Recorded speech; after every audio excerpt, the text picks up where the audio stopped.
South Africans love to party, to celebrate and love to dance. DJ Christos has been putting together the ingredients that keep people on the dance floor for decades. And his success in the industry is proof that his formula works and it continues to work. He's actually, I would argue, created an industry here in South Africa. We've got so many DJs all over the place, but he's here with us to reflect on his life and career. DJ Christos. Thank you, brother. Pleasure. And, we were talking earlier about Da Vinci and you and him having worked together for so long. You started working with him from when, was it?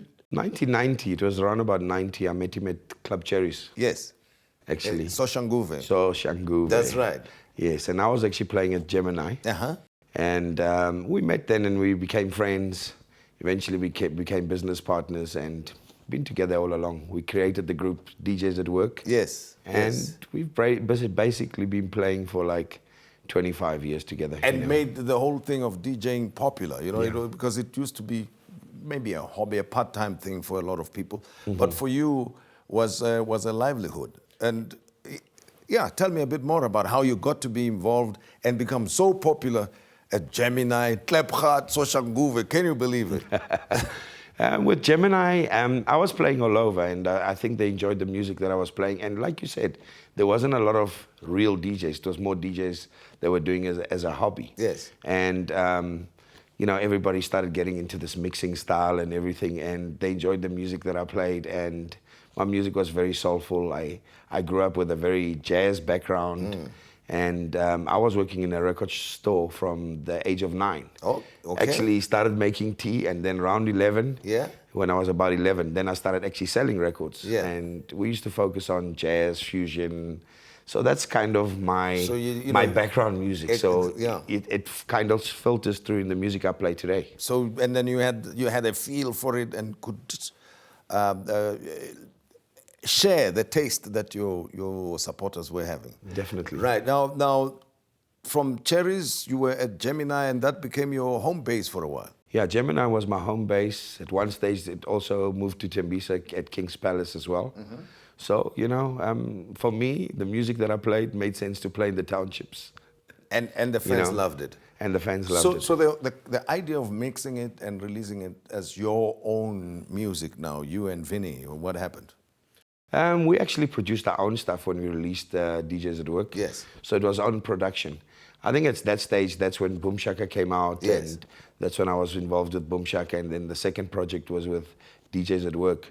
And I think at the time, we never really had our own youth music, if I can say, that we could identify with. Yes. We're still, dancing to Chico and Brenda. Yeah. And we needed something to identify ourselves with. And henceforth, we came out with our own style, which people started calling Kwaito and so forth. And that's kind of where we kicked off. And it's evolved to something unbelievable today. But the DJs work, like yourselves being DJs at Work, and we're doing the night circuit, it's long hours, man. It is. Do you ever get to rest? I mean, you should be haggard and old and tired by now, but you're still looking youthful and energetic and enthusiastic, keen to go for another gig.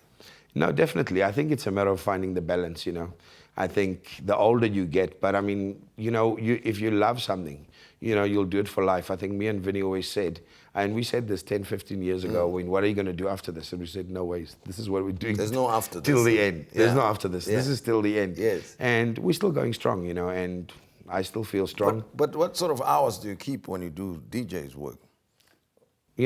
As it is required, We're used to it. I think you get used to the nightlife. As a matter of fact, during the week, it's a struggle to sleep early, So you sleep later. We're day sleepers. I mean, there are so many DJs now in South Africa, which is a fantastic thing. I'm sure when you look at all the DJs and all the gigs that are being arranged around the country, you are excited, you are happy for the guys. No, definitely. I think the seeds that we planted, yes. I think also from a production point of view and from DJs, when it sprouts, and I mean, today we've also got Black Coffee and international acclaimed DJ. I mean, it means a lot. I think South Africa has really gone a long way.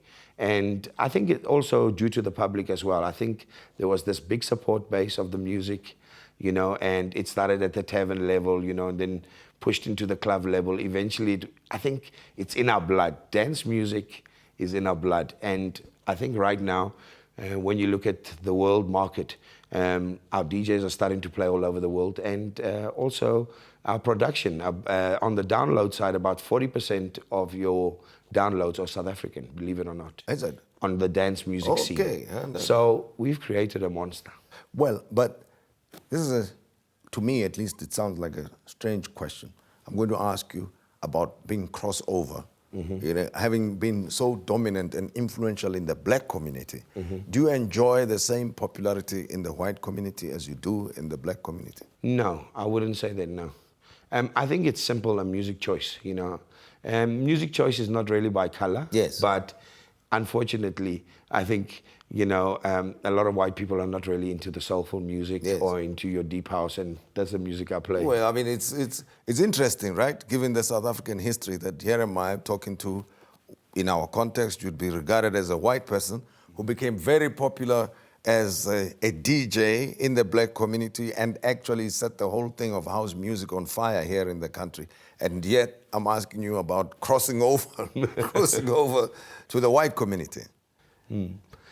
Yeah, look, what I can say on that, I think right now, I think music is, it's diversified, but unfortunately, the taste is the taste, the taste is the taste, you know, and that's it, and that's the market. I mean, even when I was working in the record store, I mean, the clients that were buying the music, you know, they were predominantly black. So, you know, that's the community I grew up in. Sure. And that's the community I know. Oh, and not only did you play the clubs and so on, but also went on to run a record company. Yes, a record label. Yeah, how was the experience like? I mean, compared to, how did you go about identifying the artists that you could produce and release? Well, I started off with Kalawa with Oskido and Don Laka. We started off with Kalawa, and that was a major success. Then eventually I decided to break away and open Katsaitis Music. And the reason for that was I wanted the South African sound to go internationally. You know, and that was sort of my motto. Let's not just focus on making music for home. Yes. It must be accepted at home, but we want to sell it to the world. I was tired of us keep on importing music and bringing out these compilations that, you know, are other people's songs. You know, we need to export our own. You know, and I think we've achieved it. And that was the whole, the whole ballpark. And what I did is I went overseas for a while, spent some time in the UK. I made some connections. I started bringing a lot of international DJs and producers here, and we started getting together, having sessions, learning. And that helped, and it filtered through into, you know, where we are today, you know, or at least a portion of it, I can say. And for you, did you ever crack the international market? I'm not so familiar with what's going on there. Definitely, and that's the core of my business now. So you work around the world now? Right now, yes, I do, and our releases are international. So today, if I'm releasing whatever, and it's local, 100% local, I release it to the world. But it's into the international market. And where do you get to play the most besides at home now? I think all over. Well, outside the country. Being honest, I prefer Africa as a whole because just people feel the music more. Otherwise, you know, Miami, London, I think are probably the most prominent places of playing it. And Ibiza?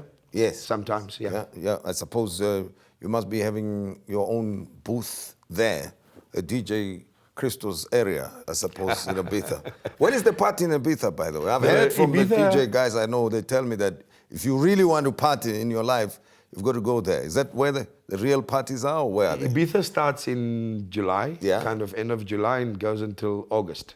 So it's July, August, kind of hitting September. So it depends. It's 3 months non-stop partying. Three months it's hectic. party? No, Ibiza is really, really hectic, you know. Yeah. It's hectic. You don't sleep there, and no, that one you got to be prepared for. Okay, but otherwise, where else did you feel most at home and you always look forward to playing? Like I say, I think it's the neighboring states. I mean, for me, home is the best. Yeah. A, we get the best money at home, and I think B, we get the best crowds. Another thing is everybody wants to come and play in South Africa now. I mean, right now we're regarded as the new house music capital of the world. So I restrict my travels out of the country because, I mean, it's happening here, honestly, you know. And in mid-range, Shaguma, you having your own setup there, Definitely. Right? Okay, well, we'll pop by and pay you a visit. No, thank you. Much appreciated that you came to spend some time with us pleasure. here.